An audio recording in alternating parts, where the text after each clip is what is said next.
want to say that the last great prophet was John the Baptist. Well, personally, I disagree with him. I think we have a lot of prophets. Take a look at Francis, our Pope. He's calling all of us to something better. He's trying to enliven the church. He's trying to bring people back into the fold again. He works at this day after day. He's down the equator today.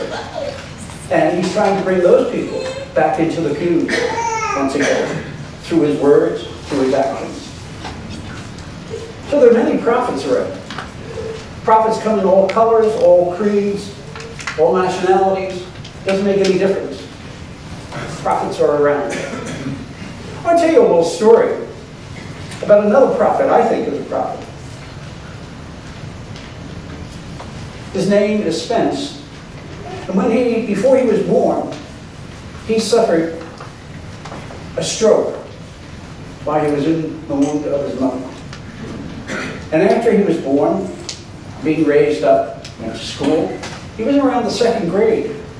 One day he came home and told his mother and father that the students were talking about him, about everything.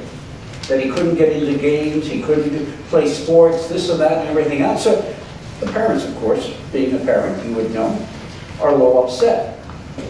They went in to see the teacher as well as the principal. And they talked about these things. And finally, Spence came up with something. He decided that he would go and talk to each 2nd grade class. And there were 4 classes in this school. And he did that. He spoke to all 4 classes. He told them what happened to him before he was born and how he couldn't do certain things and how he could do other things. So he told all his classmates this in each of the classes. Then when he finished, there were questions. And he answered every one of the questions that were raised up to him. Well, needless to say, Spence didn't have to worry about friends after that. Because people would come up and help him very freely. Because he changed their attitudes. His father was another person. He was very proud of his son and what his son had done.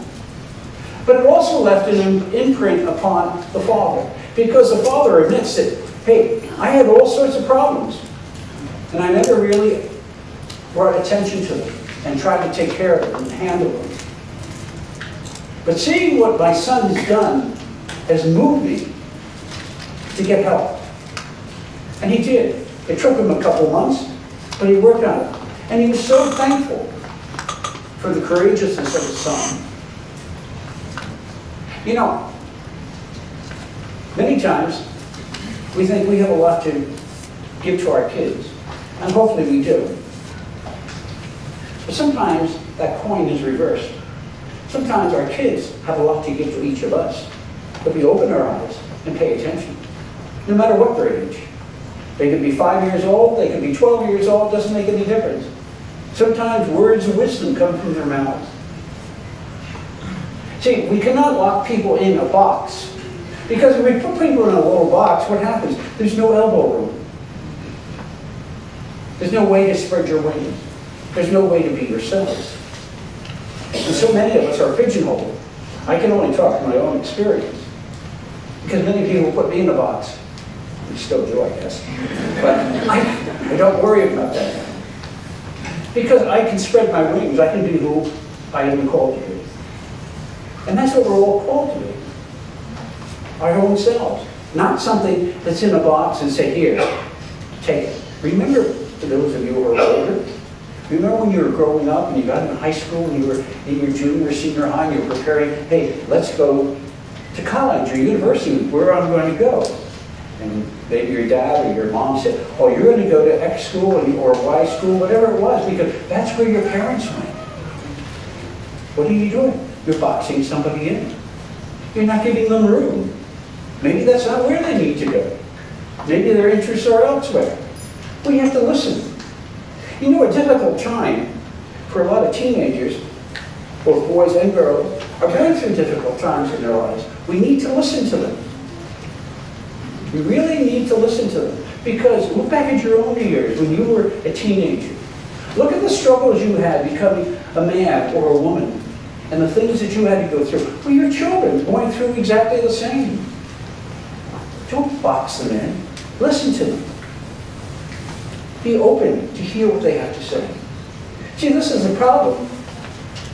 What we heard in Scripture today with Jesus. He comes home. His own hometown. You think they would welcome him, have a big pizza party or something. No. What do? Where did he get all this knowledge? How does he know this? Going on and on with these stupid questions. Instead of accepting him as he is.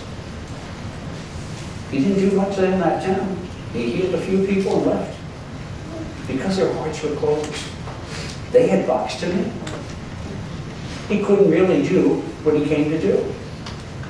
And we have a tendency to do that in our society today.